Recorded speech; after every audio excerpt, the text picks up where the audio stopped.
The Sneetches by Dr. Seuss.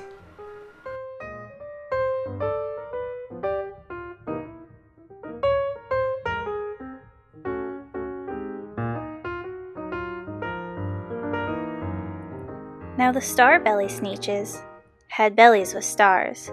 The plain-belly Sneetches had none upon theirs. Their stars weren't so big, they were really so small. You might think such a thing wouldn't matter at all.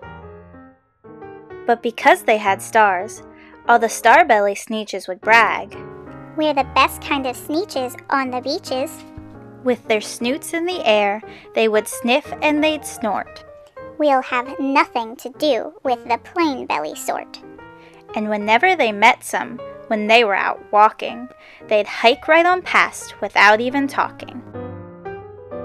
When the star-belly children went out to play ball, could a plain belly get in the game? Not at all.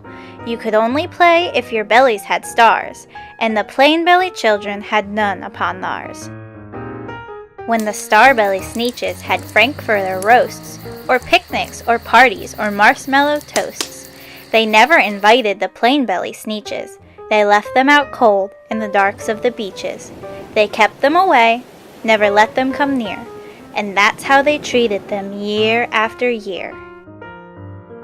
Then, one day, it seems, while the plain-belly Sneetches were moping and doping alone on the beaches, just sitting there wishing their bellies had stars, a stranger zipped up in the strangest of cars. "My friends," he announced in a voice clear and keen. "My name is Sylvester McMonkey McBean, and I've heard of your troubles. I've heard you're unhappy, but I can fix that. I'm the fix-it-up chappie. I've come here to help you. I have what you need, and my prices are low, and I work at great speed, and my work is 100% guaranteed." Then quickly, Sylvester McMonkey McBean put together a very peculiar machine, and he said, "You want stars like a star-belly Sneetch? My friends, you can have them for $3 each. Just pay me your money and hop right aboard." So they clambered inside. Then the big machine roared, and it knocked, and it bonked, and it jerked, and it burked, and it bopped them about, but the thing really worked. When the plain-belly Sneetches popped out, they had stars. They actually did. They had stars upon theirs. Then they yelled at the ones who had stars at the start. We're exactly like you. You can't tell us apart. We're all just the same, now you snooty old smarties. And now we can go to your frankfurter parties. Good grief! Groaned the ones who had stars at first.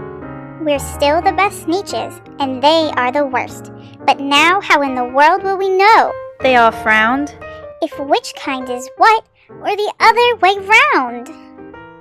And up came McBean with a very sly wink, and he said, "Things are not quite as bad as you think, so you don't know who's who. That's perfectly true. But come with me, friends. Do you know what I'll do?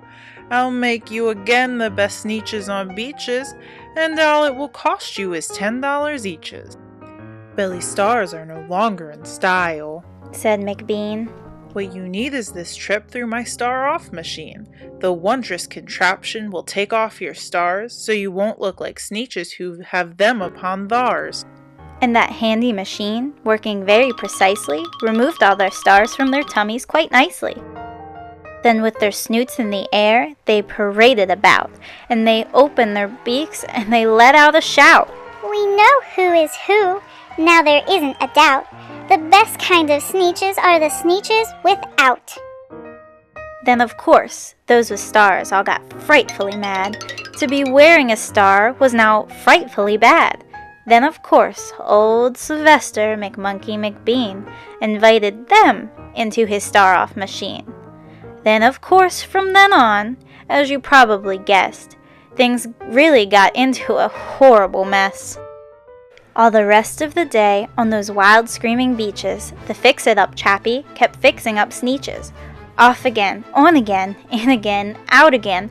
Through the machine they raced round about again, changing their stars every minute or two. They kept paying money, they kept running through, until neither the plane nor the star belly knew whether this one was that one, or that one was this one, or which one was what one, or what one was who.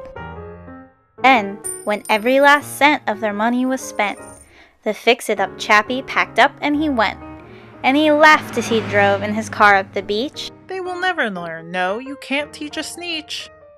McBean was quite wrong, I'm quite happy to say, that the Sneetches got really quite smart on that day.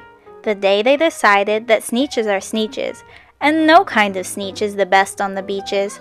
That day all the Sneetches forgot about stars, and whether they had one or not upon theirs.